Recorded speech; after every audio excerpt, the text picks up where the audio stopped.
the go-go swing. Say what? Oh, I love you so much. One more time, baby.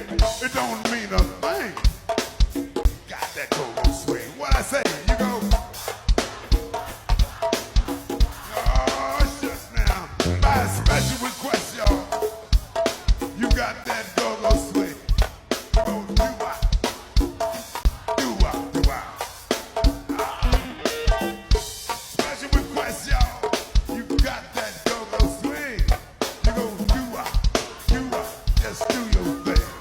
Y'all wanna do it by yourself one more time? Yeah. All right, bienvenidos and welcome, welcome, welcome. Please introduce yourselves to the audience. Hi, I'm Lynette. I'm Mike, Maroon 5 on TikTok. All right, Maroon 5. I love it. So, full disclosure, because I want everybody to know, we are from the same neighborhood back home. The same neighborhood, The yeah. same- but we didn't know each other back home. No, but we lived there at the same time. And we lived at the same time. Yeah. Yes, that's crazy. Yeah. It was a big neighborhood, y'all. It was really nice, though. It was nice. It really nice. Just on my off, because I can edit this out. Are the Crockett's from the neighborhood too? No, but they're from the county. They're from the county. Yeah. Yep. So we got a whole Prince George's County thing jumping off here. Yeah. What inspired you to move to Panama, and how long have you been living here? You go So ahead. Panama was one of those things where I just loved everything that we saw about Panama. I initially just wanted to leave the country. Once we decided that it was going to be Panama, we saw that the visa was easy to obtain for us. We knew that we would be able to make a good life here. Healthcare was outstanding, and we just liked the idea of being in a country that was predominantly brown and black. That was a big deal for us. Yeah. And proximity to home was also important if we need to get back. Yeah, so it was a nice soft landing spot for us. And you have a whole family here, right? Yes. So We do. the kids?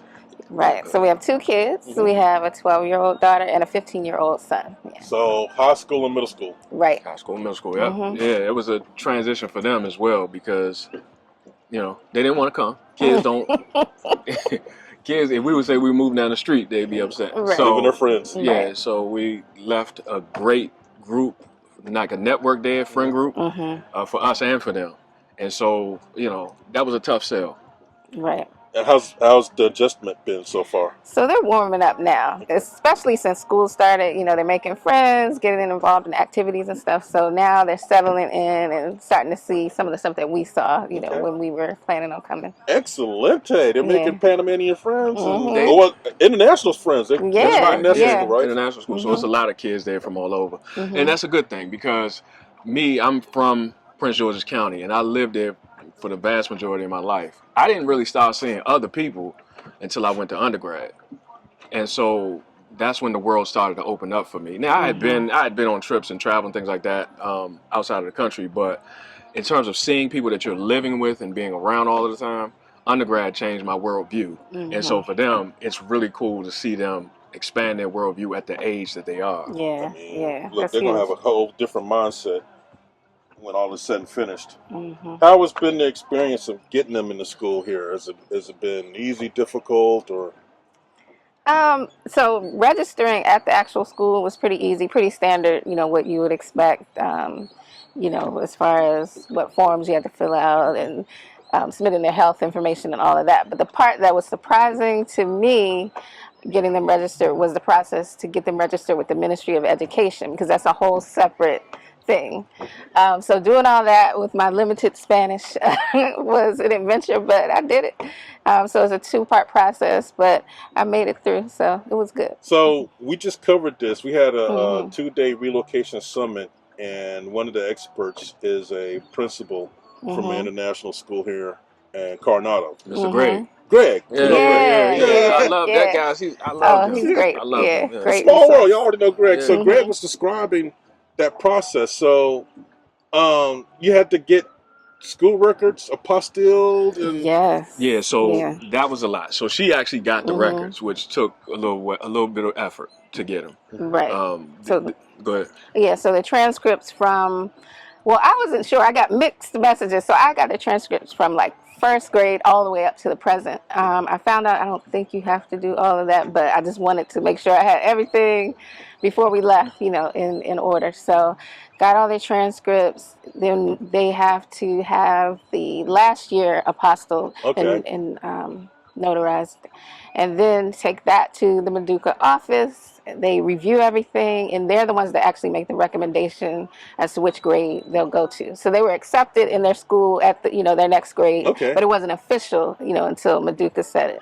So then once they review all of that, then they work on giving you an official certificate. So you have to come back and pick that up. And, But that is what's complicated, or what makes it extra complicated, is the timing of the process. Right. So you have to decide if your kids are going to be in school in Panama on the Panamanian calendar or on the American calendar, because the dates are different.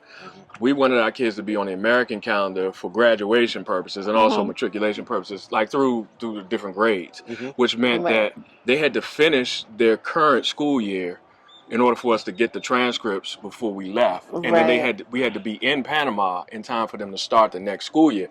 So it shortens your window to like a month or two. So that's close. To get the documents, get them, to get the apostille for the documents, and then get it to where you need to have them in Panama in order for them to be in place. It's a lot, but it kind of defines when you can go. If you need them to complete that previous grade, which you want them to do, so they have to start over, then you know when you can leave. And the other thing, everything has to be translated as well. So all the transcripts, birth certificate, all of that stuff. And so, but that can't be done until you're here in Panama because it has to be an authorized translator. So it's a lot of moving parts to get it done. But you got it done.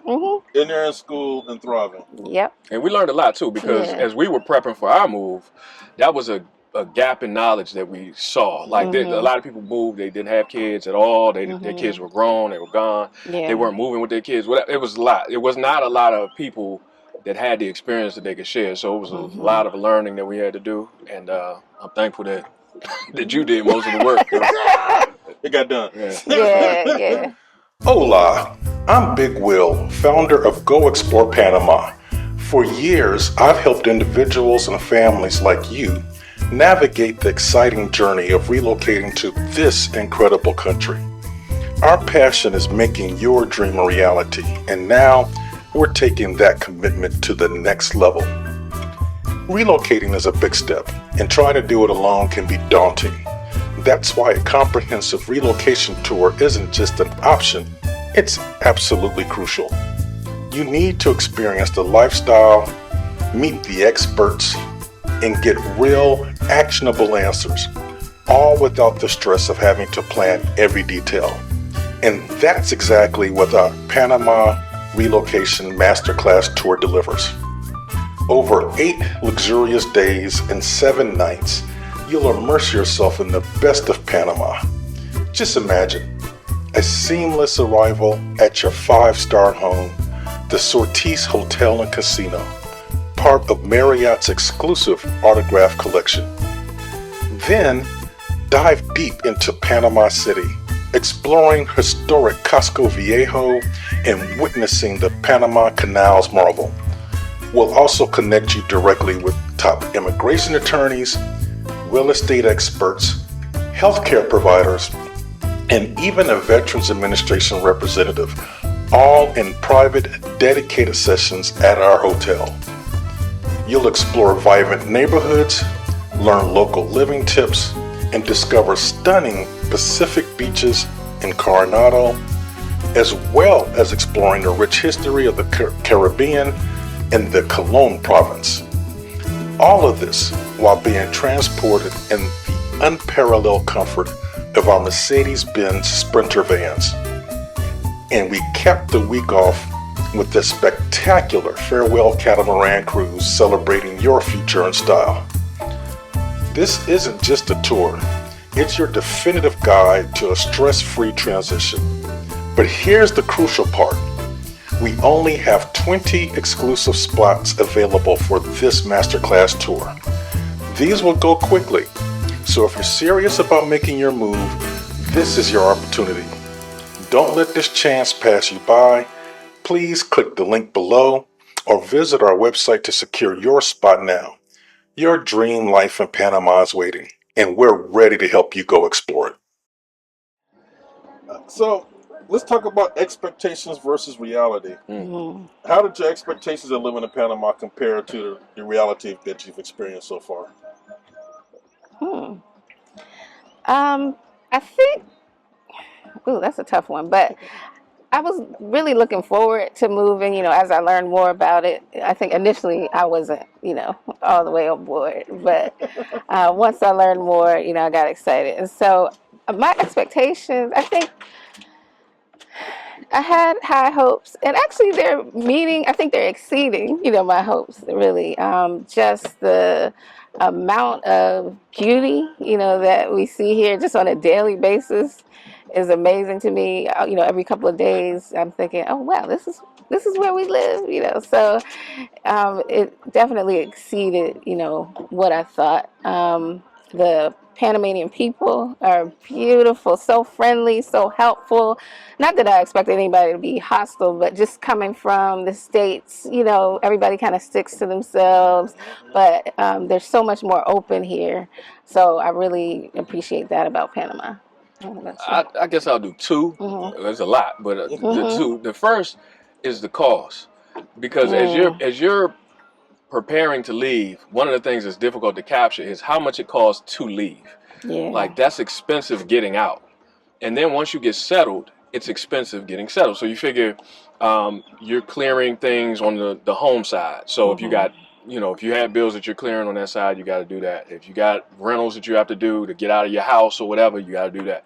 Those are not every month expenses. When you get to where you're going, you may stay in an Airbnb. You may be Ubering from somewhere that you aren't there. You have your immigration attorney fees. You have a bunch of fees just to get settled.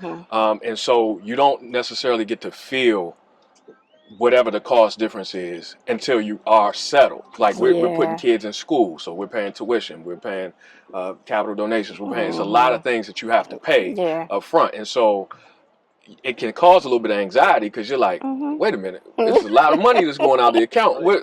But you start to see it settle after a while, and then once you get settled in the country, you're starting to do Panamanian things, because the temptation is to come in and do everything that you're familiar with. Right. That's expensive. But if you start to learn the culture and what people actually do here, and you can adjust, and you start to see the benefits. The other thing is the peace that I have just by being here. I had an expectation that I would have peace being here. But to feel the peace is a completely different level that I was not prepared for. Like, to know that I got my family to safety, and they are safe. I'm watching them thrive. Like, the first time when a policeman smiled at me and recognized me, I was like, that's the different interaction. Like, it's so many ways that peace kind of is tangible over here, and it kind of illustrates that I was not at peace. I was going to ask because, black man, we're from the same place, so I know you had to experience some of the same things. But like you said, when they smile at you, the thing I noticed, they don't really see me. Right. I'm just another person or another Panamanian, they're not looking at me. But back home, if I walk into Rips on 301 or something, there's a Prince George's County, I see you, you see me, now we know both of us are in here. That doesn't happen here, and I love it. And I also noticed, like, as I'm driving around, I remember the first time I went through a rolling stop sign, like on a stop sign, and I didn't stop. I rolled. And I was like, oh no, what am I, like, somebody, I'm looking around to see who's, nobody's thinking about me. No. They're not trying to pull me over for petty stuff like that just to check who I am and see if it's not a pretext for a stop. There's none of that going on here. They're not trying to make my life more difficult. Right. And that's just the police. The people, as Lynette said, are incredible. It's just, peace is huge over here. The cultural adjustment. What are some of the biggest cultural adjustments you've had to make, if any? Yeah, I think the big thing for me, one big thing is just the pace of things, especially when it comes to service providers. You're used to, they say they're going to be here this time, and, everything is, But I'm learning to relax a little bit. I know that, it's going to get done. It may not be on the timeline, that I'm used to, but it will be done and done well. One of the things we talked a little bit about online is about just the importance of breaks and family time. And so they really hold that dear here. So if, lunchtime comes and they're in the middle of your project, they're going to take that break. They're not going to work through lunch. They're not going to burn themselves out, but they will stay late, finish the job, do it well. And so I actually think that's a better way, even though, coming in, it's a little bit of an adjustment, but it's a beautiful thing in the end. Yeah, for me, the biggest one is the language. Because you could come here and not know Spanish, but that's not how you want to enter someone else's country. And so learning the language allows you to do other things. So it allows you to interact with Panamanians and actually have real conversations. So that's been a big deal for me. I mean, there's a lot of little cultural adjustments here that, so one of the things that's interesting, and this is so trivial, but I just noticed it. There's a lot of Bluetooth speakers here. Yes. None of them are black. Every speaker got to have every color that you've ever seen in the rainbow in the speaker. If I invited somebody to my house and all I had was a black speaker, man, that's offensive. That's why would I do that when I can have every color on the speaker? It's so many little things. Sometimes you got to pay to go to the restroom if you're in certain malls or whatever. Albrook. Albrook. Yeah, I wasn't saying it, but yeah, you got to pay. But when you go in there, it's clean. The people are just exceptionally nice over here. That's the other thing that's cultural. Because I'm not used to people just being nice to you. If they speak to you, they're genuinely speaking to you. They're not just giving you the greeting of the day or whatever.